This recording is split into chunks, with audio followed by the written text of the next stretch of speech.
अस्मद्गुरुभ्यो नमः। अस्मत्परमगुरुभ्यो नमः। अस्मत्सर्वगुरुभ्यो नमः। श्रीमते रामानुजाय नमः।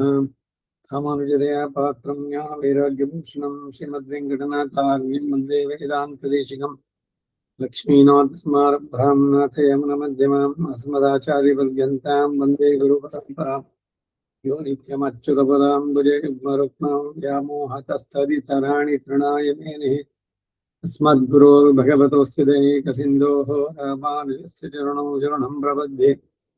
मातापिता युवतयस्तनया विभूतिः सर्वं यदेव नियमेन्वदन्वयानाम् आद्यस्य न कुलपतिर्वकुलाभिरामम् श्रीमत्तदङ्घ्रिगणं प्रणमामि मूर्ध्ना भूतं सरश्च महदाह्वयपट्टनाथ भक्तिसारकुलशेखर योगिवाहान् भक्ताङ्घ्रिरेण परकालेतीन्द्रमिश्रान् श्रीमत्पराङ्कुशमुनिं प्रणतोऽस्मि नित्यम्।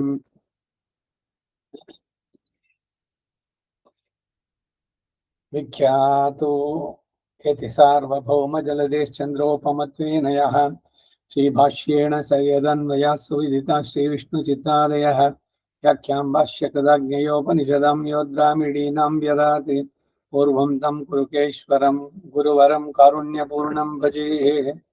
मातं पिङ्गजनेत्ररामयमुना वास्तव्यमलाधरान्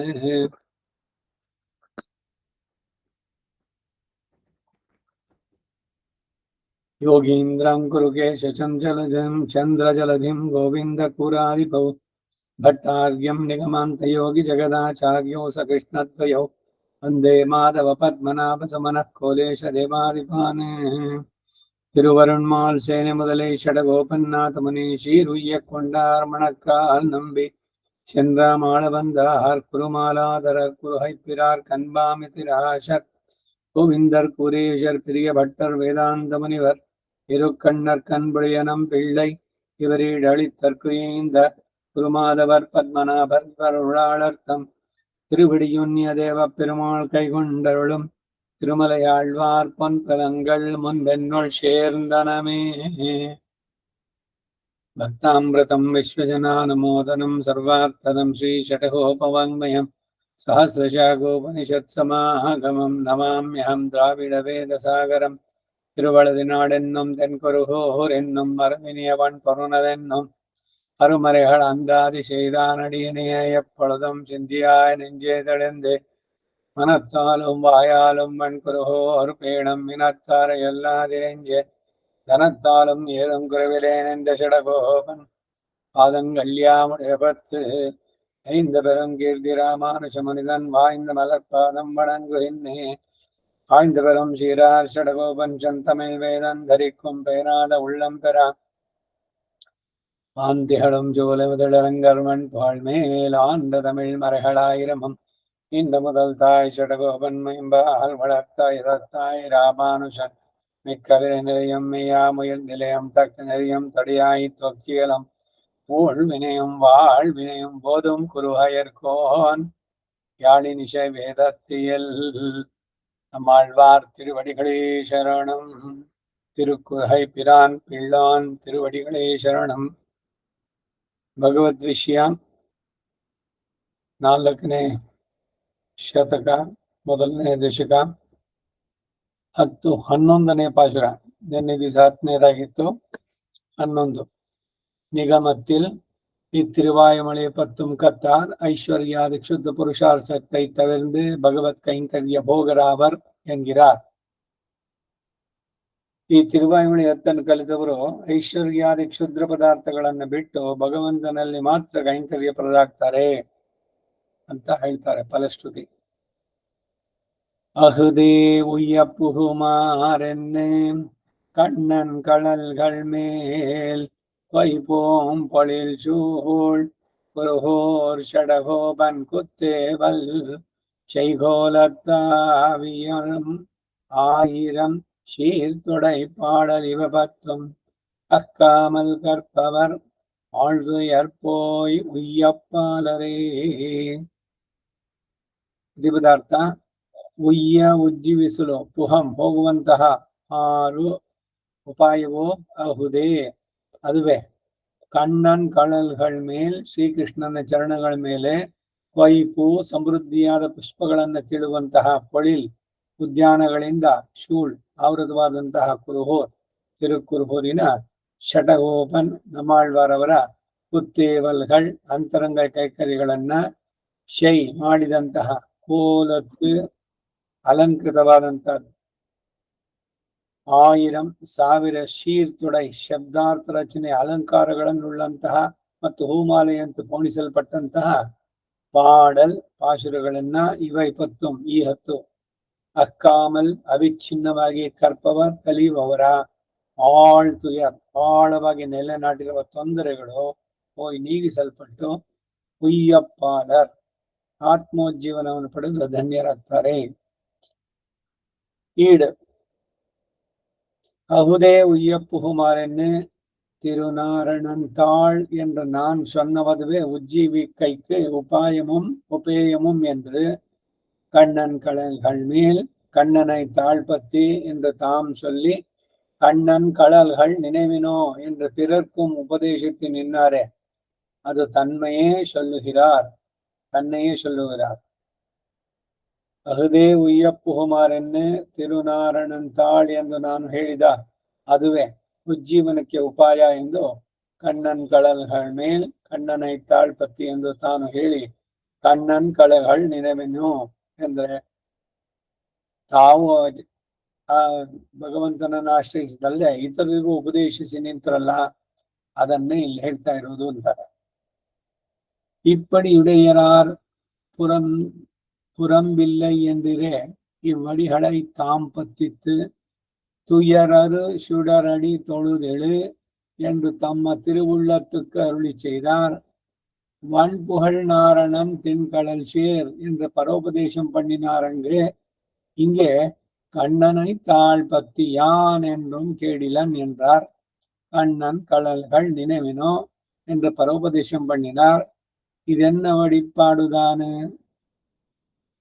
கண்ணனல்லால் இல்லை கண்டீர் ಶರಣ್ ಎಂದಿದೆ ಪರೋಪದೇಶಂ ನಿಗಮಿಕ್ಕಿರುದಂ.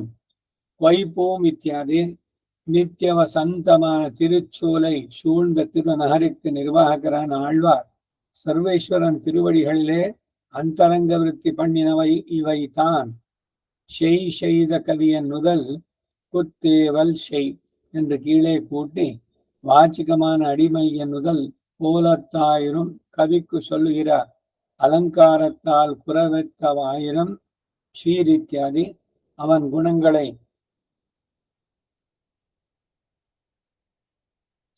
தொடுத்து பாடின இவத்தில் ஒன்னும் குறையாமே கற்றவர்கள் பகவத் ವ್ಯತಿರಿಕ್ತ புருஷார்த்தங்களான ஐஸ்வர்யத்தை வல்யங்களாகிற அனர்த்தங்கள் போய் உஜ்ஜீவிக்கும் ஸ்வபாவராவர்.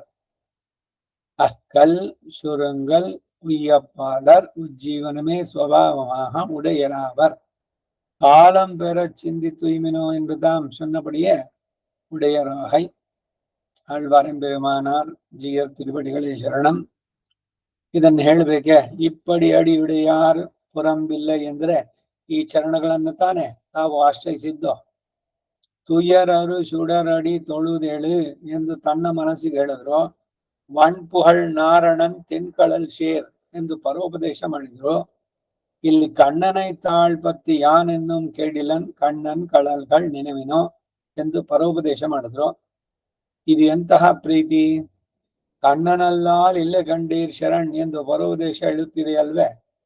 ವೈಪೋ ಇತ್ಯಾದಿ ನಿತ್ಯ ವಸಂತವಾದ ದಿವ್ಯ ಉದ್ಯಾನಗಳಿಂದ ಆವೃತವಾದ ದಿವ್ಯ ನಗರಕ್ಕೆ ನಿರ್ವಾಹಕರಾದಂತ ಆಳ್ವಾರವರು ಸರ್ವೇಶ್ವರನ ಶ್ರೀ ಚರಣಗಳಲ್ಲಿಯೇ ಅಂತರಂಗ ವೃತ್ತಿಯನ್ನ ಮಾಡಿದ್ದು ಇವೆ ನೋಡಿ. ಶೈ ಮಾಡಿ ನುಡಿದ ಕವಿ ಎನ್ನುವುದು ಕುತ್ತೇವಲ್ ಶೈ ಎಂದು ಹಿಂದಿನದರೊಡನೆ ಸೇರಿಸಿ ವಾಚಿಕವಾದ ಕೈಂಕರ್ಯ ಎನ್ನುವುದು ಕೋಲತ್ತಾಯಿರುಂ ಕವಿಗೆ ಹೇಳುವಂತೆ ಈ ಅಲಂಕಾರದಿಂದ ದೋಷರಹಿತವಾದಂತಹ ಸಾವಿರವೋ ಶ್ರೀರೀತ್ಯಾದಿ ಅವನ ಗುಣಗಳನ್ನ ಪೂರ್ಣಿಸಿ ಹಾರದ ರೂಪದಲ್ಲಿ ಇವುಗಳಲ್ಲಿ ಒಂದೂ ನ್ಯೂನವಾಗದಂತೆ ಕಲಿತವರು ಭಗವದ್ ವ್ಯತಿರಿಕ್ತ ಪುರುಷಾರ್ಥಗಳಾದ ಐಶ್ವರ್ಯ ಕೈವಲ್ಯಾದಿಗಳಿಂದ ಅನರ್ಥಗಳು ನೀಗಿಸಲ್ಪಟ್ಟು ಉಜ್ಜೀವಿಸುವ ಸ್ವಭಾವದವರಾಗ್ತಾರೆ. ಅಹುದಲ್ ಸಂಕುಚಿಸುವುದು, ಉಯ್ಯಪ್ಪಾಲರ್ ಉಜ್ಜೀವನವನ್ನೇ ಸ್ವಭಾವವನ್ನಾಗಿ ಹೊಂದುವರು. ಕಾಳಂಪೆರ ಚಿಂದಿತ್ವ ಇಮಿನೋ ಎಂದು ತಾವು ಹೇಳಿದ ರೀತಿಯಲ್ಲಿ ಹೊಂದಿದವರಾಗ್ತಾರೆ. ಇದು ಫಲಶ್ರುತಿಗೆ ಅರ್ಥ. ஆழ்வார் எம்பெருமானார் ஜியர் திருமடிகளே சரணம். 4ஆம் பத்து 2ஆம் திருமொழி பாலனாய். பிரவேசம். ராம விரகத்தில் திரு அயோத்தியில் உள்ளார் கூப்பிட்டா போல தாமும் தம்முடைய கரண கிராமமாய் பெருவிடாய்ப்பட்டு கூப்பிட்டார் முடியானே எல். இக்கூப்பிட்ட எல்லாதார் சுத்த பிரயோஜனங்களுக்காக புறம்பே கூப்பிடுகிறபடியை கண்டு இது இவ்விஷயத்திலேயாக பெற்றதில்லையே என்று நொந்து நாம் முந்துர முன்னம் இவ்விஷயத்திலே கூப்பிட பெற்றோமிரே என்று உகந்தார்.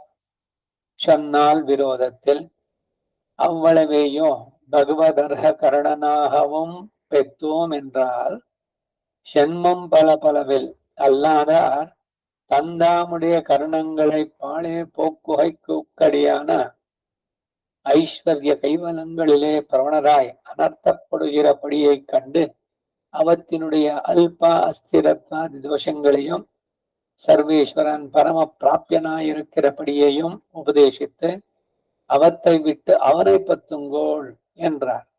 ஒரு நாயகத்தில் பிரசங்காத் இவ்வொரு நாயகம் அருளி செய்தவரே கிடிஹோள் சூழ் விஷம்பணி மகிழ் அருளி செய்தார்.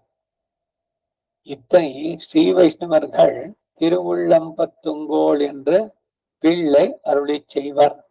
அதாவது இது பிரத்யக்ஷிக்கிறா போல இஷரீர சமம் அனந்தர மதுவும் காணமன்னோ நாம் போகிறது. இனி எத்தனை நாள் என்று ஆக 3 திருவாய்மொழியாலும் இப்படி பரோபதேசம் பண்ணினா இது சம்சாரிகள் திருந்துகைக்கு உடலந்திக்கே அத்தாலும் தமக்கு பகவத் விஷயத்திலே விடாய் பிறந்தபடி சொல்லுகிறார். இதில் அதாவது இதர விஷயங்களினுடைய தோஷானுசந்தான பூர்வகமாக பகவத் வைலட்சணத்தை அனுசந்தித்திரே அவனை பத்துங்கோள், இதர விஷயங்கள் விடுங்கோள் என்கிறது. அது அவர்களுக்கு உடலந்திக்கே தமக்கு வைஷத்தியம் பிறக்கை குடலாயிற்று.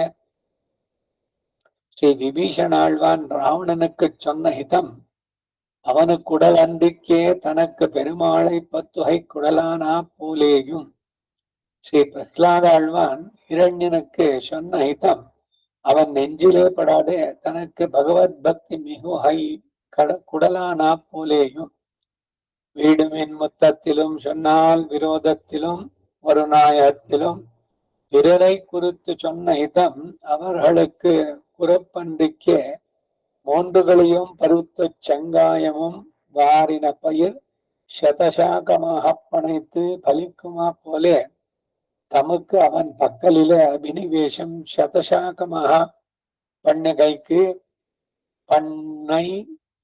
பனைக்கை குடலாய்த்து இவர்களுக்கு கலையாவது பகவத் வத்திரிக்த விஷயங்களும் அசேவிய சேவியை பண்ணித்திரிகையும் ஐஸ்வர்ய கைவல்யங்களும் புருஷார்த்தம் என்றிருக்கையும் செங்கையாமது பயிர் தன்னிலேயுண்டாம் அறியாதார்க்க பயிர் போலே பிரதிபாசித்து அச்சங்காயும் வாரி போடாத போது நல்பதற்கும் படியாய் இருப்பதொன்று அப்படியே கைவல்யமும்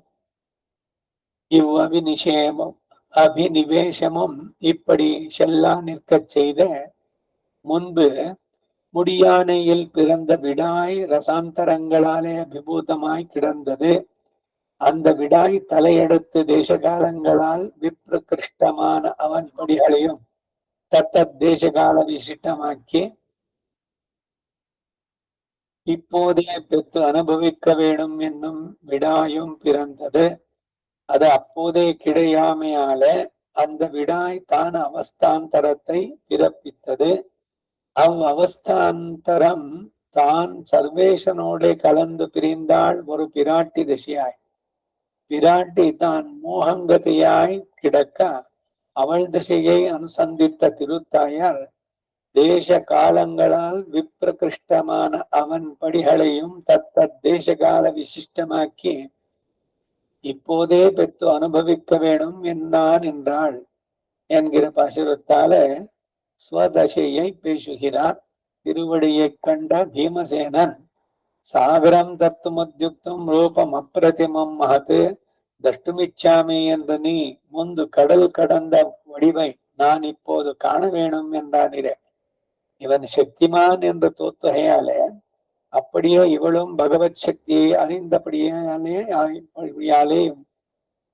தன் சாபலாதிசயத்தாலே அவாவின் மிகுதியாலேயும் பூத காலத்தில் உள்ளவற்றையும் இப்போதே பெற வேணும் என்று ಆಶೆಪಡಾನ್ ಎಂದಾಳ್ ಎನ್கிறார்.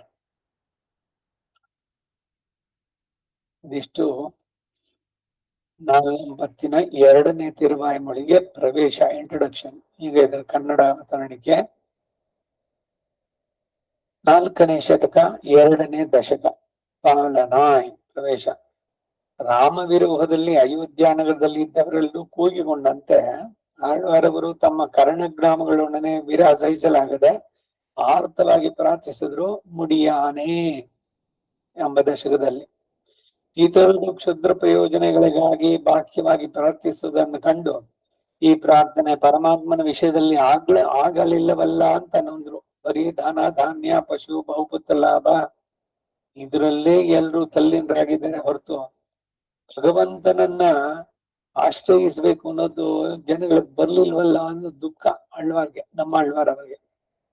ತಾವು ಮೊಟ್ಟ ಮೊದಲು ಈ ಪರಮಾತ್ಮ ವಿಷಯದಲ್ಲಿ ಈ ರೀತಿ ಪ್ರಾರ್ಥಿಸುವ ಭಾಗ್ಯ ಪಡೆದವಲ್ಲ ಎಂದು ಸಂತೋಷಿಸಿದ್ರು. ಶನ್ನಾಲ್ ವಿರೋಧವಿದೆ ಎಂಬ ದಶಕದಲ್ಲಿ. ಇಷ್ಟೆಯೋ ಭಗವಂತನಿಗೆ ಅರ್ಪಿಸಲು ಯೋಗ್ಯವಾದ ಕರ್ಣಗಳನ್ನು ಉಳ್ಳವನಾಗಿಯೂ ಅದನ್ನೆಲ್ಲ ಎಂದ್ರು. ಶನ್ಮಂ ಫಲ ಎಂಬ ದಶಕದಲ್ಲಿ ಇತರು ತಮ್ಮ ತಮ್ಮ ಕರ್ಣಗಳನ್ನು ವ್ಯರ್ಥ ಮಾಡುವುದಕ್ಕೆ ಆಧಾರವಾದ ಐಶ್ವರ್ಯ ಕೈವಲ್ಯಗಳಲ್ಲಿ ಆಸಕ್ತರಾಗಿ ಅನರ್ಥವನ್ನ ಅನುಭವಿಸುವ ರೀತಿಯನ್ನು ಕಂಡು ಅವುಗಳು ಅಲ್ಪ ಅಸ್ಥಿರತ್ವಾದಿ ದೋಷಗಳನ್ನು ಸರ್ವೇಶ್ವರನ ಪರಮ ಪೂಜ್ಯ ಎಂಬುದನ್ನು ಉಪದೇಶಿಸಿ ಅವುಗಳನ್ನು ಬಿಟ್ಟು ಅವನನ್ನ ಆಶ್ರಯಿಸಿ ಎಂದ್ರು. ವರುಣಾಯಕಂ ಎಂಬ ದಶಕದಲ್ಲಿ ಪ್ರಾಸಂಗಿಕವಾಗಿ ಈ ವಿಷಯವನ್ನ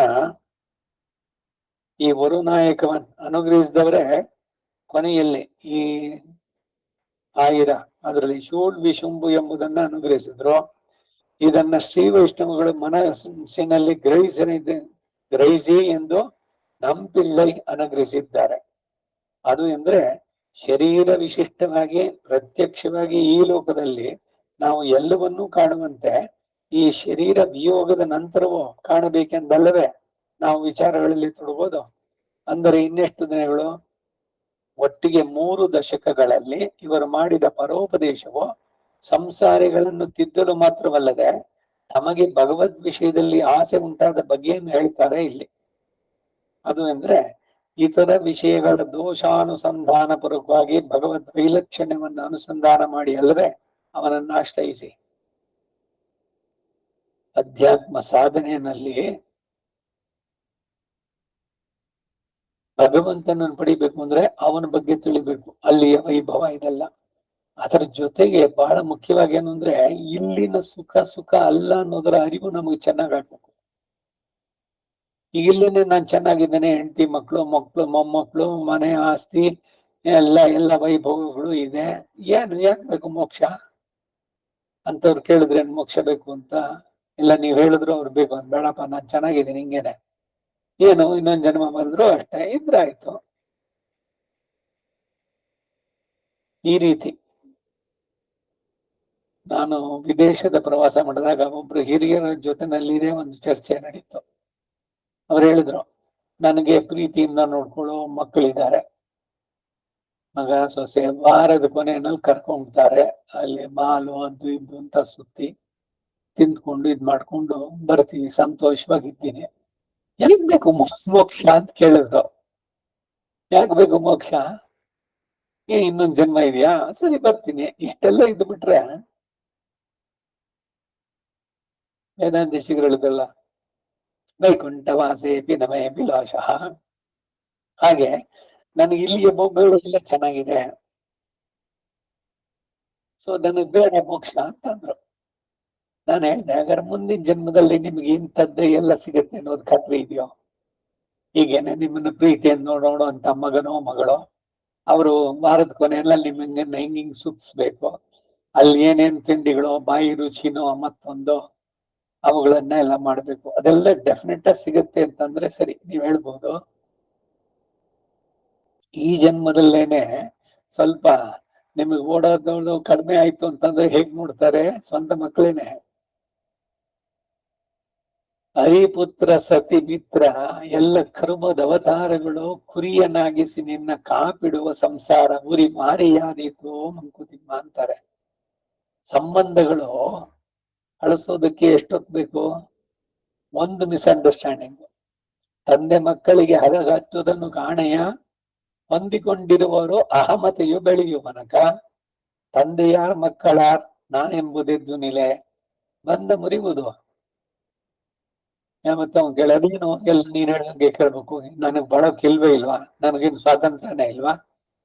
ನನಗ್ ಬಂದಾಗ ನಾನು ಬಾಳ್ತೀನಿ ಅಂತಂದಾಗ ಇವ್ರಿಗೂ ಕೋಪ ಬಂತು. ಸರಿ, ನೀನ್ ಇವತ್ತಿಂದ ನನ್ನ ಪಾಲಿಗೆ ಸತ್ತೆ, ನನ್ನ ನೀನ್ ಮಾತಾಡ್ಸ್ಬೇಡ ಆಯ್ತಲ್ಲ. ತಂದೆ ಮಗಂದು ಅಥವಾ ತಂದೆ ಮಗಳದೋ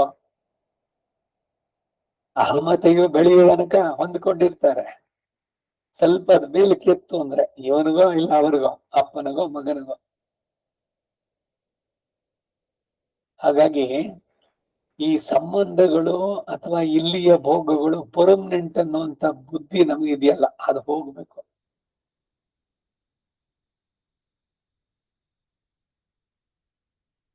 ಇತರ ವಿಷಯಗಳನ್ನು ಬಿಡಿ ಅನ್ನೋದು ಅದು ಇತರರಿಗೆ ಆಗದಿದ್ರು ಕೂಡ ಆಳ್ವರಿಗೆ ಇನ್ನೂ ವಿಶಾಲತೆ ಉಂಟಾಗಲು ಕಾರಣವಾಯಿತು. ಇದೇನೆ ಬಹಳ ಮುಖ್ಯವಾದಂತ ರಹಸ್ಯ. ಅಧ್ಯಾತ್ಮ ಶಾಸ್ತ್ರದಲ್ಲಿ ಇಲ್ಲಿಯ ಬಾಳನ್ನ ನಿಂದಿಸುತ್ತೆ. ಏನಿದೆ ಇದರಲ್ಲಿ ಸಂಸಾರದಲ್ಲಿ? ಬರೀ ಕೊಚ್ಚೆ ರಾಡಿ ಒಳಗಡೆ ಹೋಗಿ ಬರೀ ದುಃಖವೇ ಕಡೆಗೆ. ಸಂಸಾರದಲ್ಲಿ ಅತ್ಯಂತ ಸುಖವಾಗಿ ನನಗೆ ಮೋಕ್ಷವೇ ಬೇಡ ಅನ್ನೋ ಮಟ್ಟಕ್ಕೆ ಯಾರಿದ್ದಾರೆ? ಅದರಿಂದ ಭಗವದ್ ಭಕ್ತಿ ಹೆಚ್ಚಾಗ್ಬೇಕಾದ್ರೆ ಈ ಕಡೆಯ ಬಯಕೆಗಳಿದೆಯಲ್ಲ, ಹೆಸರು, ಕೀರ್ತಿ, ಅಂತಸ್ತು, ರೆಕಗ್ನಿಷನ್ನು, ಹಣ, ಆಸ್ತಿ, ಸಂಬಂಧಗಳು ಯಾವುದು ಶಾಶ್ವತವಲ್ಲ. ನೆಚ್ಚದಿರು ಸಂಸಾರ ನೆಲೆ ಅಲ್ಲ. ಈ ಕಾಯ, ಈ ಶರೀರ ಪರ್ಮನೆಂಟ್ ಅಲ್ಲ, ಹಿಂಗೆ ಇರುತ್ತೆ ಅಂತಿಲ್ಲ. ನಮ್ ಕರ್ಮಾಯತವಾಗಿ ಕಡೆ ಕಾಲದಲ್ಲಿ ಹೆಂಗಿರ್ತೀವೋ ಏನಾಗ್ತೀವೋ ಹಾಗೆ ಯಾರು ಬರ್ತಾರೆ ಜೊತೆಗೆ? ವಿಭೀಷಣ ಆಳ್ವಾರವರು ರಾವಣನಿಗೆ ಹೇಳಿದ ಹಿತವಚನ ಅವನಿಗೆ ಹೇಳಿಸದೇ ಇದ್ದು ಕೂಡ ತನಗೆ ಶ್ರೀರಾಮನನ್ನು ಆಶ್ರಯಿಸಲು ಸಾಧನವಾಯ್ತಲ್ಲ. ವಿಭೀಷಣ ಆಳ್ವಾರ್ ಅಂತಂದ್ರು. ಇಲ್ಲಿ ವಿಭೀಷಣನನ್ನ ಆಳ್ವಾರ್ ಮಟ್ಟಿಗೆ ಏರಿಸಿದ್ದು ಯಾಕೆಂದ್ರೆ ಅವನ ಭಕ್ತಿ ರಾಮನಲ್ಲಿ ಎಷ್ಟು ಮಟ್ಟಿಗೆ ಇತ್ತು ಅಂತಂದ್ರೆ ಅವನ ಅಣ್ಣನಿಗೆ ಹೇಳ್ದ, ಅಣ್ಣ ನೀ ಮಾಡ್ತಿರೋ ತಪ್ಪು, ನೀನ್ ಎಂತಹ ಪರಾಕ್ರಮಿ, ಎಲ್ಲ ಲೋಕಗಳನ್ನು ಗೆದ್ದಿದೀಯಾ, ಯಾಕೆ ಈ ಪರಸ್ತ್ರೀಯರಲ್ಲಿ ವ್ಯಾಮೋಹ? ಇನ್ನೊಬ್ಬರ ಪತ್ನಿಯನ್ನ ಪರದಾರ ಪರಿಗ್ರಹ ಅನ್ನೋದು ತಪ್ಪು ಅಂತ ಗೊತ್ತಿಲ್ವೇ ನಿನಗೆ? ಈಗಲೂ ಕಾಲ ಮಿಂಚಿಲ್ಲ, ಸೀತೆನ್ ಕರ್ಕೊಂಡೋಗಿ ರಾಮನ್ಗೆ ಒಪ್ಸಿ ನನ್ನನ್ನು ಕ್ಷಮಿಸು ಅಂತ ಹೇಳ್ಬಿಡು. ಅವನಿಗೆ ತನ್ ಬಿಟ್ರು ಇಲ್ವೇ ಇಲ್ಲ ಅನ್ನೋದು. ಅವನು ಇದನ್ನ ಕೇಳಿಸ್ಕೊಳ್ತಾನೇನೋ? ಇನ್ಯಾರು ಈ ಮಾತು ಹೇಳಿದ್ದೆ ಅವನ ತಲೆ ಇವಾಗ್ಲೂ ಕತ್ತರಿಸ್ಬಿಡ್ದಿದ್ದೆ. ನೀನ್ ನನ್ ತಮ್ಮ, ಅದಕ್ಕಾಗಿ ನಾನು ಪ್ರಾಣ ತೆಗಿತಾ ಇಲ್ಲ. ನಿನಗೆ ನನ್ನಲ್ಲಿ ಗೌರವ ಆಗ್ಲಿ ಅಥವಾ ನನ್ನ ಅಚೀವ್ಮೆಂಟ್ಸ್ ಬಗ್ಗೆ ಏನು ಇಲ್ಲ ನಿನಗೆ, ನೀನ್ ಇರೋದು ಬೇಡ, ನಿನ್ನನ್ನು ಇಲ್ಲಿಂದ ಗಡಿಪಾರು ಮಾಡಿದ್ದೀನಿ ಅಂತ ವಿಭೀಷಣ ಆಳ್ವಾರ್ ಅವರಿಗೆ ಎಷ್ಟು ಹಿತವಾಯ್ತು ಅಂದ್ರೆ ರಾಮನನ್ನ ಆಶ್ರಯಿಸಲು ಸಾಧನವಾಯ್ತು. ಹಾಗೆ ಶ್ರೀ ಪ್ರಹ್ಲಾದನು ಹಿರಣ್ಯಕಶಿಪುವಿಗೆ ಹೇಳಿದ ಹಿತವೋ ಅವನ ಮನಸ್ಸಿಗೆ ತಟ್ಟರೆ ತನಗೆ ಭಗವದ್ಭಕ್ತಿ ಹೆಚ್ಚಲು ಕಾರಣವಾಯಿತು. ಇದೇ ಉದ್ದೇಶ ವೇದಾಂತ ದೇಶಿಗರು ಪರಮತ ಭಂಗಂ ಬರಿಬೇಕಾದ್ರೆ ಬರೀತಾರೆ. ಪರಮತಗಳನ್ನು ಖಂಡಿಸೋದು ನನ್ನ ಉದ್ದೇಶ ಅಲ್ಲ, ಅದು ಹಿಂಗೆ ಇದಂಗೆ ಅಂತ. ನಮ್ಮದು ಎಷ್ಟು ಚೆನ್ನಾಗಿದೆ ಅನ್ನೋದನ್ನ ತಿಳಿಯೋದಕ್ಕೆ ಬೇರೆಯವ್ರು ಏನ್ ಹೇಳ್ತಾರೆ ಅನ್ನೋದನ್ನ ತಿಳಿಬೇಕು ಅಷ್ಟೇ. ಅವ್ರು ಎಲ್ಲಿ ತಪ್ಪಿದ್ರು, ಏನ್ ದೋಷ ಅಲ್ಲಿ, ಅದನ್ನು ತೋರಿಸೋದ್ರಿಂದ ನಮಗೆ ಬಹಳ ಸ್ಪಷ್ಟವಾಗತ್ತೆ ಅಂತ. ಅಂತೆಯೇ ಆಳ್ವಾರವರು ವೀಡು ಮಿನ್ಮುತ್ತವಂ ಶನ್ನಾಲ್ ವಿರೋಧಂ ವರುನಾಯ ಇವುಗಳಲ್ಲಿ ಇತರರನ್ನು ಕುಳಿತು ಹೇಳಿದ ಹಿತವೋ ಅವರುಗಳಿಗೆ ಯೋಗ್ಯವಲ್ಲದೆ ಇದ್ದು ಕೂಡ 3 ವಿಧವಾದ ಕಳೆಗಳನ್ನ ಕಿತ್ತು ಆನೆ ಹುಲ್ಲುಗಳನ್ನ ಕತ್ತರಿಸಿದ ಮೇಲೆ ಮುಖ್ಯವಾದ ಪೈರು ಶತಶಾಖ ವಿಸ್ತಾರವಾಗಿ ಬೆಳೆದು ಫಲ ಕೊಡುವಂತೆ ಆಳ್ವಾರರಿಗೆ ಪರಮಾತ್ಮನಲ್ಲಿ ಅಭಿನಿವೇಶ ಶತಶಾಖವಾಗಿ ಹರಡುವುದಕ್ಕೆ ಕಾರಣವಾಯಿತು. ಗದ್ದೆ ಪೈರಿನಲ್ಲಿ ಮಧ್ಯದಲ್ಲಿ ಬೇರೆ ಬೇರೆ ಕಳೆಗಳು ಇದ್ದಾಗ ಅದನ್ನೆಲ್ಲ ಕಿತ್ತು ಏನು ಅಂದ್ರೆ ನಿಜವಾದ ಧಾನ್ಯ ಭತ್ತ ಚೆನ್ನಾಗಿ ಮುರುವಾಗಿ ಬೆಳೆಯುವುದಕ್ಕೆ ಕಾರಣವಾಗತ್ತೆ. ಹಾಗೆ ಇವರು ಉಪದೇಶ ಇದೆಲ್ಲ ಮಾಡಿದ್ದು 3ರಲ್ಲೂ ಕೂಡ ವೀಡು ಮಿನ್ ಸೊನ್ನಾಲ್ ವಿರೋಧಂ ವರುನಾಯಕ ಅವುಗಳಲ್ಲಿ ಭಗವಂತನಲ್ಲಿ ಅವರಿಗೆ ತೀವ್ರವಾದಂತಹ ಬೈಕಿ ಅವನನ್ನು ಪಡಿಬೇಕು ಅನ್ನೋದನ್ನ ಇನ್ನು ಹೆಚ್ಚಿಗೆ ಮಾಡೋದಕ್ಕೆ ಕಾರಣವಾಯ್ತದು. ಇವರಿಗೆ ಕಲೆಗಳು ಯಾವುದು ಅಂತಂದ್ರೆ ಪರಮಾತ್ಮ ವ್ಯತಿರಿಕ್ತ ವಿಷಯಗಳು. வேண்டேன் மனை வாழ்க்கையை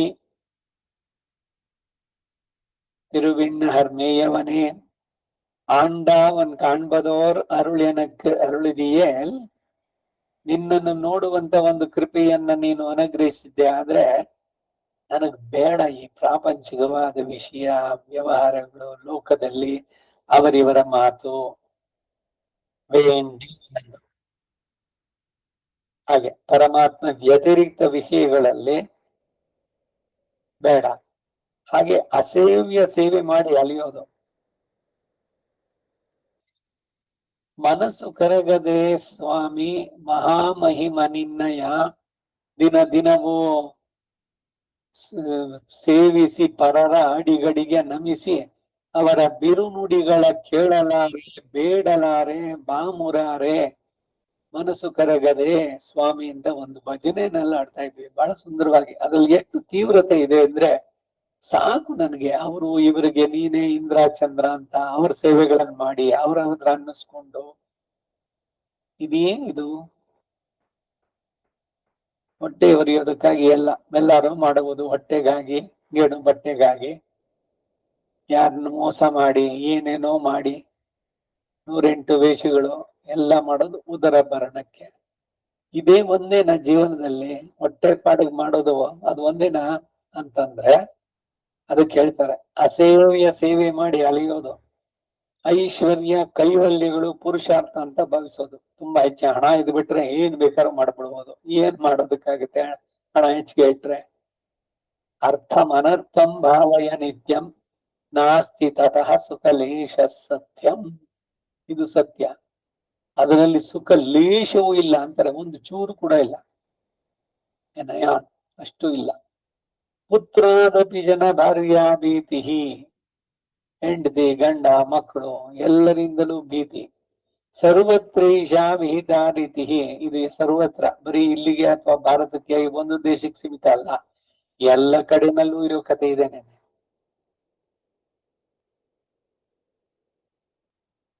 ಈ ಕಾರಣದಿಂದನೇ ಅನೇಕರು ತಮ್ಮ ಹೆಂಡತಿಗೆ ಮಕ್ಕಳಿಗೂ ತಿಳಿದಂತೆ ಗುಪ್ತವಾಗಿ ಹಣವನ್ನಿಟ್ಕೊಂಡು ಎಲ್ಲಿ ತಿಳಿದ್ರೆ ಕಿತ್ಕೊಂಡ್ಬಿಡ್ತಾರೋ ಅಂತ ಭಯ,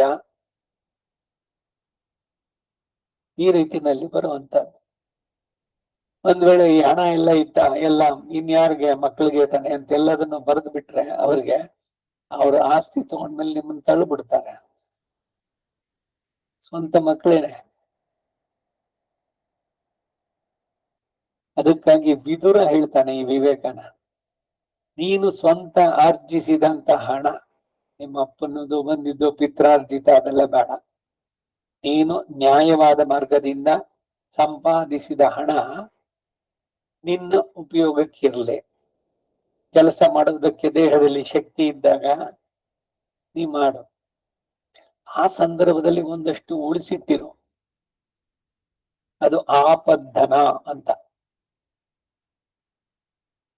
ಆ ಹಣವನ್ನ ವಾರ್ಧಕ್ಯದಲ್ಲಿ ಕೆಲಸ ಮಾಡೋದಕ್ಕಾಗೋಲ್ಲ, ದೈಹದಲ್ಲಿ ಶಕ್ತಿ ಹುಡುಗಿದೆ ಅಂತಂದಾಗ ಅದನ್ನ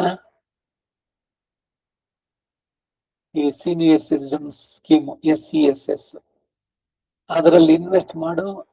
ತಿಂಗಳಿಗೆ ಅದ್ರಲ್ಲಿ ಬರುವಂತಹದ್ದು 3 ತಿಂಗಳಿಗೆ ಒಂದ್ಸಲ ಇಂಟ್ರೆಸ್ಟ್ ಕ್ರೆಡಿಟ್ ಆಗುತ್ತೆ. ವ್ಯವಸ್ಥಿತವಾಗಿ ಪ್ಲಾನ್ ಮಾಡಿಕೊಂಡು ಪ್ರತಿ ತಿಂಗಳ ನಿನ್ನ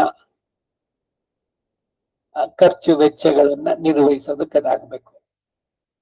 ಮಗನಲ್ಲಿಯೋ ಅಥವಾ ಮಗಳಲ್ಲಿಯೋ ನನಗೆ ಇದು ಸ್ವಲ್ಪ ಬೇಕು, ಒಂಚೂರು ಹಣ ಕೊಡ್ತೀಯಾ, ದುಡ್ಡು ಕೊಡ್ತೀಯಾ ಅಂತ ಕೇಳೋ ಸ್ಥಿತಿ ಬರಬಾರದು. ಅಭಿಮಾನ, ಯಾರನ್ನ ಕೇಳ್ಬೇಕು ಹೋಗಿ ಅಂತ. ಎಲ್ಲ ಮಕ್ಕಳು ಕೆಟ್ಟವರಲ್ಲ. ಮಕ್ಳು ಹೇಳ್ತಾರೆ ನಿನಗೇನ್ ಬೇಕು ಕೇಳು ನಾ ಕೊಡ್ತೀನಿ ಅಂತ. ಇವನಿಗೆ ಮಗನ ಹತ್ರ ಯಾಕೆ ಹೇಳ್ಬೇಕು ಅಂತ. ನಿಜವಾದ ಅರ್ಥದಲ್ಲಿ ಏನು ಅಂದ್ರೆ, ಮಗನನ್ನ ಕೇಳ್ಬೇಕಾದ್ರೂ ಮೈಯೆಲ್ಲ ಪಿಡಿ ಆಗ್ಬೇಕಲ್ಲ. ನಿಂದೆ ಆಗಿದ್ರೆ ನೀನೇನ್ ಬೇಕಾದ್ರೂ ಖರ್ಚು ಮಾಡ್ಬೋದಾಗಿತ್ತು. ಏನೋ ಖರ್ಚು ವಯಸ್ಸಾದ್ಮೇಲೆ ಬೇಕು, ಯಾವ್ದೋ ಮಾತ್ರೆಗೋ ಏನಕ್ಕೋ. ಸರಿಯಾಗಿ ವಿವೇಕ ತಿಳ್ಕೊಂಡಿದ್ದವನಾದ್ರೆ, ಅಪ್ಪ ನಿನ್ನ ಅಕೌಂಟ್ಗೆ ಇದಿಷ್ಟು ದುಡ್ಡು ಹಾಕಿದೀನಿ, ತಿಂಗಳಿಗೆ ಇಷ್ಟಿಷ್ಟು, ನಿನ್ಗೆ ಯಾವ್ದಕ್ ಬೇಕೋ ಏನಕ್ ಬೇಕೋ ನೆಸೆಸಿಟಿಗೆ ಖರ್ಚು ಮಾಡ್ಕೊ ಅಂತ ಅನ್ನೋದು. ಉತ್ತಮವಾದ ಪಕ್ಷ ಏನು ಅಂದ್ರೆ, ಯಾರನ್ನು ಕೇಳಬಾರ್ದು. ಮಗನಾಗ್ಲಿ ಮಗಳಾಗ್ಲಿ ದುಡ್ಡು ಕೊಡ್ತೀಯಾ ಇದ್ ಮಾಡ್ತೀಯಾ ಅಂತ. ಹಾಗೆ ಇನ್ನೊಂದು ವಿದುರನ ಮಾತಿನಲ್ಲಿ ಬರೋದು ಅಂದ್ರೆ, ಇರುವುದನ್ನೆಲ್ಲದನ್ನು ನೀವಿದ್ದಾಗ್ಲೇನೆ ಕೊಟ್ಬಿಡ್ಬೇಡಿ ಎಲ್ಲ ಮಕ್ಕಳಿಗೆ ಅಂತ. ನೀವಿದ್ದಷ್ಟು ದಿವಸ ಅದು ನಿಮ್ಮ ಉಪಯೋಗಕ್ಕೆ. ನೀವು ಹೋದ ಮೇಲೆ ನೆಕ್ಸ್ಟ್ ಯಾರಿಗೆ ಸೇರ್ಬೇಕು ಅಂದ್ರೆ ನಿಮ್ಮ ಪತ್ನಿಗೆ ಸೇರ್ಬೇಕದು. ಯಾಕೆಂದ್ರೆ ಕೈ ಹಿಡಿದು ವಿವಾಹ ಮಾಡ್ಬೇಕಾದ್ರೆ ಅವಳ ರೆಸ್ಪಾನ್ಸಿಬಿಲಿಟಿ ತಗೊಂಡವ್ರು ನೀವು. ಮಕ್ಕಳದು ಐಚ್ಛಿಕ ಚಾಯಿಸ್ಸು, ಬೇಕಾದ್ರೆ ಅವ್ರು ಕಾಪಾಡ್ಬೋದು, ಇಲ್ದಿದ್ರು ಬಿಟ್ಬಿಡ್ಬೋದು. ಆದ್ರೆ ಪತಿ ಹಾಗೆ ಬಿಡೋಕೀಗ ಇಲ್ಲ. ಪತಿ ಪತ್ನಿಯರು ಪರಸ್ಪರ, ಪತ್ನಿ ಹೋದ್ರು ಅಷ್ಟೇ ಪತಿಗೆ, ಪತಿ ಹೋದ್ರು ಪತ್ನಿಗೆ. ಮೊದಲು ಅವರಿಗೆ, ಅವರು ಇದ್ದಷ್ಟು ದಿವಸ ಅದಾದ್ಮೇಲೆ ನೆಕ್ಸ್ಟ್ ಮಕ್ಕಳಿಗೆ. ಹೀಗೆ ವ್ಯವಸ್ಥೆ ಮಾಡ್ಕೊಂಡ್ರೆ ಅಂತ್ಯಕಾಲದಲ್ಲಿ ಹೊಟ್ಟೆ ಪಡಗಾಗಿಯೋ ಇಲ್ಲ ಒಂದ್ ತುತ್ತು ಅನ್ನಕ್ಕೋ ಇನ್ನೊಬ್ಬರನ್ನ ಕೈ ನೀಡಿ ಕೇಳುವಂತ ಸ್ಥಿತಿ ಬರೋಲ್ಲ ಅಂತ. ಮುಖ್ಯವಾಗಿ ಭಗವಂತನನ್ನ ಪ್ರಾರ್ಥನೆ ಮಾಡಬೇಕು. ದಿನಾದೈನ್ಯೇನ ಜೀವನಂ ಅನಾಯಾಸೇನ ಮರಣಂ ದೇಹಿ ಮೇ ಕೃಪಯಾನಾಥ ಶರಣಾಗತ ವತ್ಸಲ.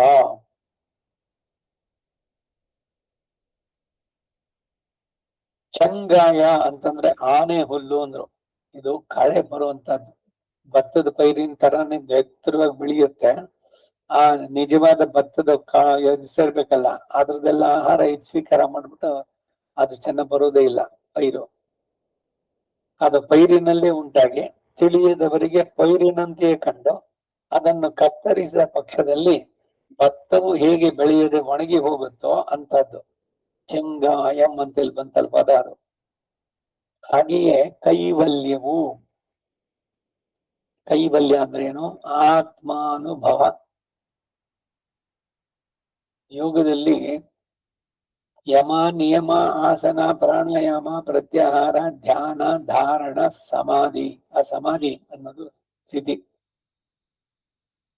ಸಮಾಧಿಯಲ್ಲಿ ಏನ್ ಮಾಡೋದು ಅಂದ್ರೆ, ಹೊರಗಿನ ವ್ಯವಹಾರದ್ದೇನು ಇವರಿಗೆ ಅರಿವು ಇಲ್ಲ, ನೆನಪು ಬೇಕು ಇಲ್ಲ. ತಮ್ಮ ಆತ್ಮದಲ್ಲಿಯೇ ತಾವು ನೆಲೆ ನಿಲ್ಲುವಂತ ಸ್ಥಿತಿ. ಅದು ಕೂಡ ಉತ್ತಮ ಅಲ್ಲ ಅಂತ ಹೇಳ್ತಾರೆ. ಐಶ್ವರ್ಯ, ಕೈವಲ್ಯ, ಈ ಅಭಿನಿವೇಶ ಹೀಗಿರುತ್ತಿರಲಾಗಿ ಹಿಂದೆ ಮುಡಿಯಾನೇ ಎಂಬ ದಶಕದಲ್ಲಿ ಉಂಟಾದಂತಹ ಉತ್ಕಟವಾದ ಇಚ್ಛೆ, ಭಗವಂತನನ್ನ ನಾನು ಈಗಲೇ ಕಾಣಬೇಕು, ಎಂದಿಗಾವುದೋ ನಿನ್ನ ದರ್ಶನ, ಮರುನಾಳ್ ಕಾಣವಾರಾಯೇ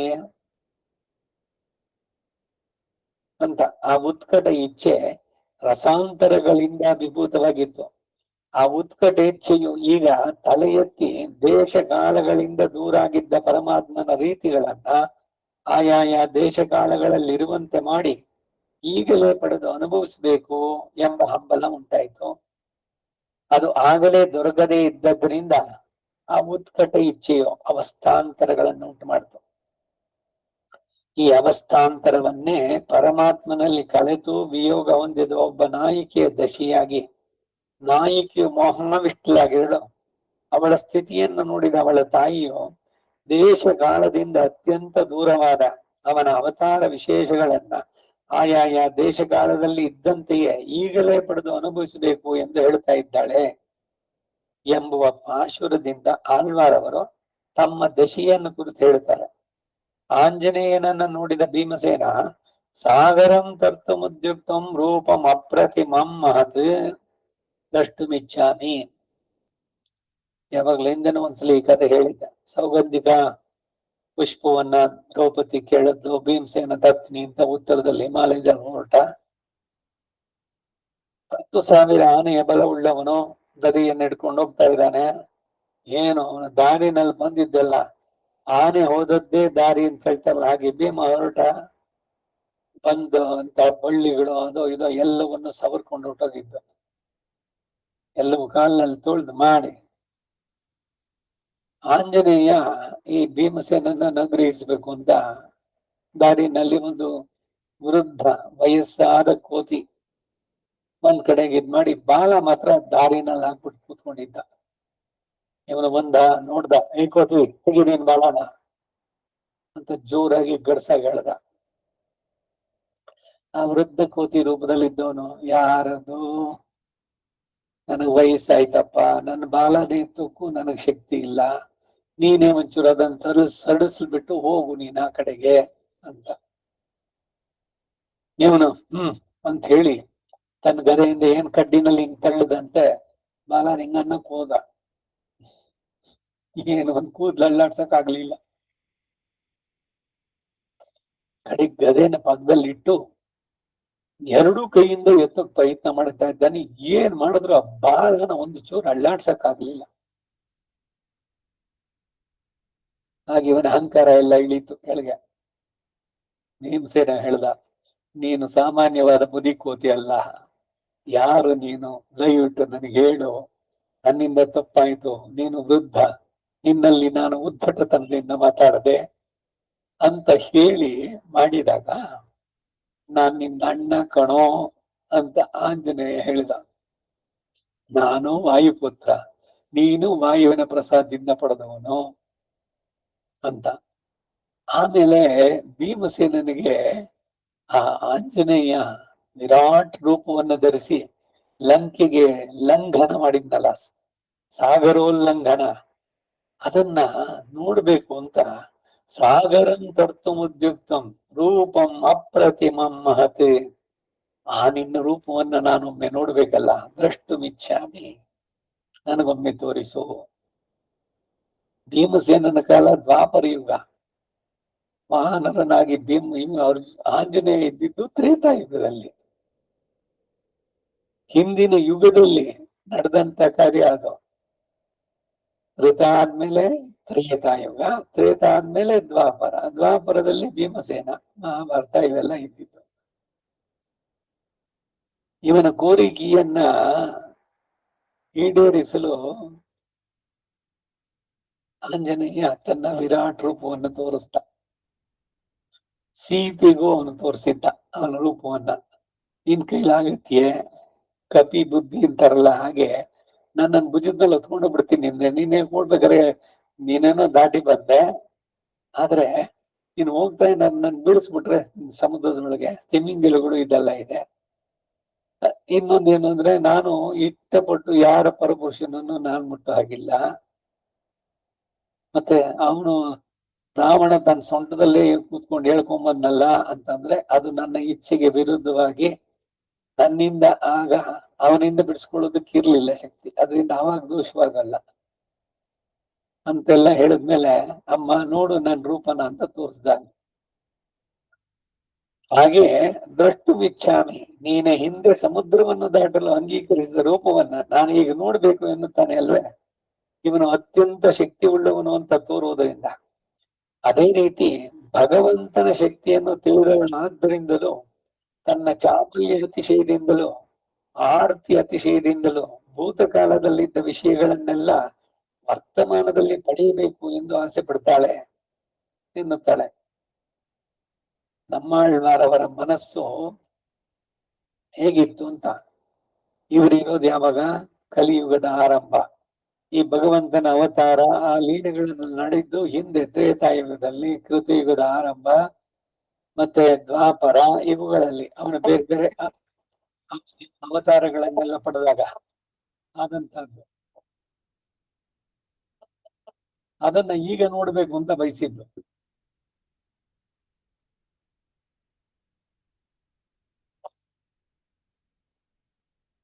ಕಾಲದ ಇತಿಮಿತಿಗಳು ಬರುತ್ತೇನೋ ಭಯಕ್ಕೆ ನೀನು ಅವಾಗ ಹಾಗೆ ನಡೆಸಿದ್ಯಂತೆ, ಅದನ್ನ ನಾನ್ ನೋಡ್ಬೇಕಲ್ಲ ಒಮ್ಮೆ ಅಂತ. ಭಗವಂತ ಭಕ್ತರನ್ನು ಅನುಗ್ರಹಿಸೋದಕ್ಕೆ ಈ ರೀತಿ ಎಲ್ಲ ಕೊಟ್ಟಿದ್ದು ಕೂಡ ಉಂಟು.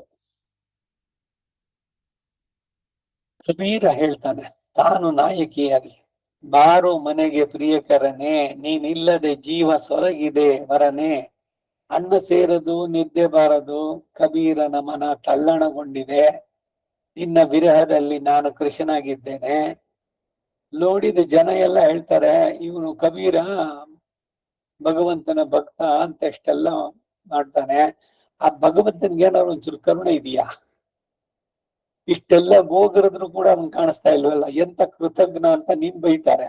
ಆದ್ರೆ ಆ ಬೈಗಳನ್ನ ನಿನ್ನನ್ನು ಬೈಯೋದನ್ನ ನನ್ ಕೇಳಲಾರೆ, ಅದಕ್ಕಾಗಾದ್ರೂ ನೀನ್ ನನ್ನನ್ನು ಅನುಗ್ರಹಿಸಿ ಬಾ ಅಂತ ಅಂದ್ಬಿಟ್ಟು ಕರೀತಾರೆ. ಕಬೀರನ ದೋಹಿಯಲ್ಲಿ ಅವರು ನಾಯಕಿಯಂತೆ ವಿರಹ ಅವಸ್ಥೆಯಲ್ಲಿ ಅನುಸಂಧಾನ ಮಾಡುವಂತದ್ದು. ಭಕ್ತರು ಯಾವ್ಯಾವ ರೀತಿನಲ್ಲಿ ನೋಡ್ತಾರೆ ಅಂತ. ಹಾಗೆ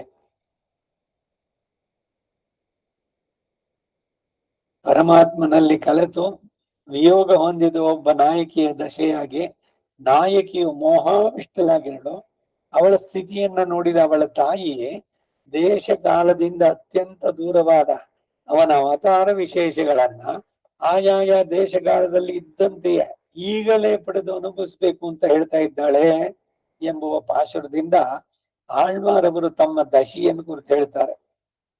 ಸೊ ತಾಯಿ ತನ್ನ ಮಗಳ ಸ್ಥಿತಿ ಹಿಂಗಾಗೋಯ್ತಲ್ಲ ಅಂತ ಹೇಳುವಂತದ್ದು. ನಮ್ಮ ಆಳ್ವಾರು ಅಲ್ಲಿ ಅವರ ಮನಸ್ಸೇ ಅವರಿಗೆ ಮಗಳು, ನನ್ನ ಮನಸ್ಸು ಭಗವಂತನಲ್ಲಿ ಹೇಗೆ ಸೇರಿ ಹೋಗಿದೆ ಅನ್ನೋದನ್ನ ಆ ವಿರಹದ ತೀವ್ರತೆಯನ್ನ ಈ ರೀತಿ ವ್ಯಕ್ತಪಡಿಸ್ತಾರೆ.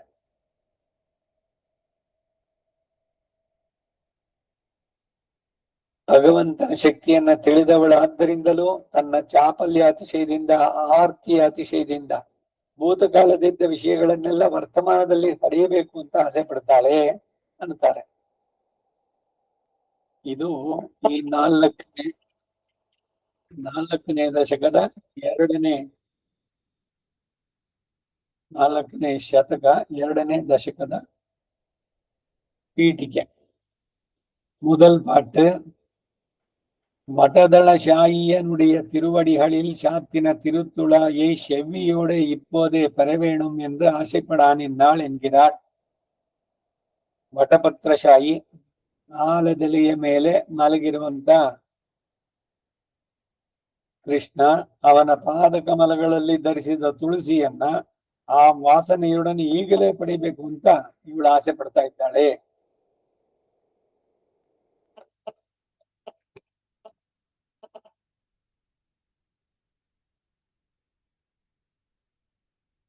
பாலனாய் ஏழுலகுண்டு பரிவின்னி ஆலிலை அன்னவசம் செய்யும் அண்ணலார் தாளின மேலணி கண்ணன் துளாய் என்றே மாலுமால் வல்வினையேன் மடவல்வியே. ಬಾಲನಾಯ್ ಬಕರ ಬಕರ ಒಂದೇನೆ, ಬಾಲಕನಾಗಿ ಅತಿ ಬಾಲನಾಗಿರುವಾಗಲೇ ಏಳು ಲಹುಂ ಸಮಸ್ತ ಲೋಕಗಳನ್ನ, 7 ಲೋಕಗಳು ಉಂಡು ಭಕ್ಷಿಸಿ ಅದರಿಂದ ಪರಿವು ಇನ್ನಿ ಒಂದು ಕ್ಲೇಶವೂ ಇಲ್ಲದೆ, ಆಲಿಲೈ ಒಂದು ಆಲದ ಎಲೆ ಮೇಲೆ ಅನ್ನವಶಂ ಶಯ್ಯಂ ಊಟ ಮಾಡಿದ್ದಕ್ಕೆ ತಕ್ಕಂತೆ ಶಯನ ಮಾಡಿರುವಂತ ಅಣ್ಣಲ ಸ್ವಾಮಿಯು, ಆ ಸ್ವಾಮಿಯ ತಾಳಿನ ಮೇಲ್ ಆ ಚರಣ ಯುಗಳದ ಮೇಲೆ ಅಣಿ, ಈ ಮಹಾ ಸಾಹಸ ಕೃತ್ಯವನ್ನು ನೋಡಿ ವಿಸ್ಮಿತರಾದಂತಹ ದಿವ್ಯ ಸೂರ್ಯಗಳಿಂದ ಅಲಂಕಾರವಾಗಿ ಸಮರ್ಪಿಸಲ್ಪಟ್ಟಂತಹ ತಣ್ ಶೀತಲವಾದ ರಮ್ಯವಾದ ಭೋಗ್ಯವಾದ ತುಳಾ ಎಂದ್ರೆ ತುಳಸಿ ಎಂದು ಅವನ್ನೇ ಅಪೇಕ್ಷಿಸುತ್ತ, ಮಾಲು ಇದು ಅತೀತ ಕಾಲದ ಚರಿತ್ರೆ, ಈಗ ಅದು ಲಭ್ಯವಲ್ಲ ಅಂತ ತಿಳಿಯದೆ ಇವಳು ಭ್ರಾಂತಳಾಗಿದ್ದಾಳೆ. ವಲ್ವಿನಯೇನ್ ಮಹಾಪಾಪಿಷ್ಟಿಯಾದ ನನ್ನ ಮಡವಲ್ಲಿಯೇ ಹಠ ಹಿಡಿದು ಇರುವಂತ ಈ ನನ್ನ ಕನ್ಯೆ ಆಶ್ರಯ ವೃಕ್ಷವನ್ನು ಅಪೇಕ್ಷಿಸುವ ಲತೆಯಂತೆ ಇದ್ದಾಳೆ, ಏನು ಮಾಡ್ಲಿ ಅಂತ ತಾಯಿ ಕುರುಗ್ತಾ ಇದ್ದಾಳೆ. ಸೊ ತಾಯಿ ತನ್ನ ಮಗಳ ವಿಷಯದಲ್ಲಿ ತೋರುವ ತೀವ್ರವಾದ ಬಯಕೆ, ಅವಳ ಸ್ಥಿತಿಯನ್ನ ವರ್ಣನೆ ಮಾಡುವಂತ ಅದು ಈ ದಶಕದಲ್ಲಿ ಹೇಳ್ತಾರೆ. ಈ ಜಾಗದಲ್ಲಿ ನಿಲ್ಸ್ಕೊಂಡಿರೋಣ. ಮತ್ತೆ ನಾಳೆ ನಾಡಿದ್ದು 2 ದಿವಸ ಸಾಯಂಕಾಲದ ಕ್ಲಾಸ್ ಇರೋದಿಲ್ಲ. ಸೋಮವಾರ ಮತ್ತೆ ಸೇರೋಣ. ಭಗವದ್ ವಿಷಯ ಮುಂದಿನ ವಾರ ಮುಂದುವರ್ಸೋಣ. நம்மாழ்வார் திருவடிகளே சரணம். திருக்குறுகை பிரான் பிள்ளான் திருவடிகளே சரணம். ಕವಿತಾರ್ಕಿಕ ಸಿಂಹಾಯ ಕಲ್ಯಾಣ ಗುಣಶಾಲಿನೇ ಶ್ರೀಮತೆ ವೆಂಕಟೇಶಾಯ ವೇದಾಂತ ಗುರವೇ ನಮಃ. ವಾದಿದ್ವಿಪಶಿರೋ ಭಂಗ ಪಂಚಾನ್ನ ಪರಾಕ್ರಮಃ ಶ್ರೀಮಾನ್ ವೆಂಕಟನಾಥಾರ್ಯ ಸ್ಥಿರಂ ವಿಜಯತಾಂ ಭುವಿ. ಶ್ರೀಮತೆ ನಿಗಮಾಂತ ಮಹಾದೇಶಿಕಾಯ ನಮಃ. ಸರ್ವಂ ಶ್ರೀ ವಾಸುದೇವಾರ್ಪಣಮಸ್ತು.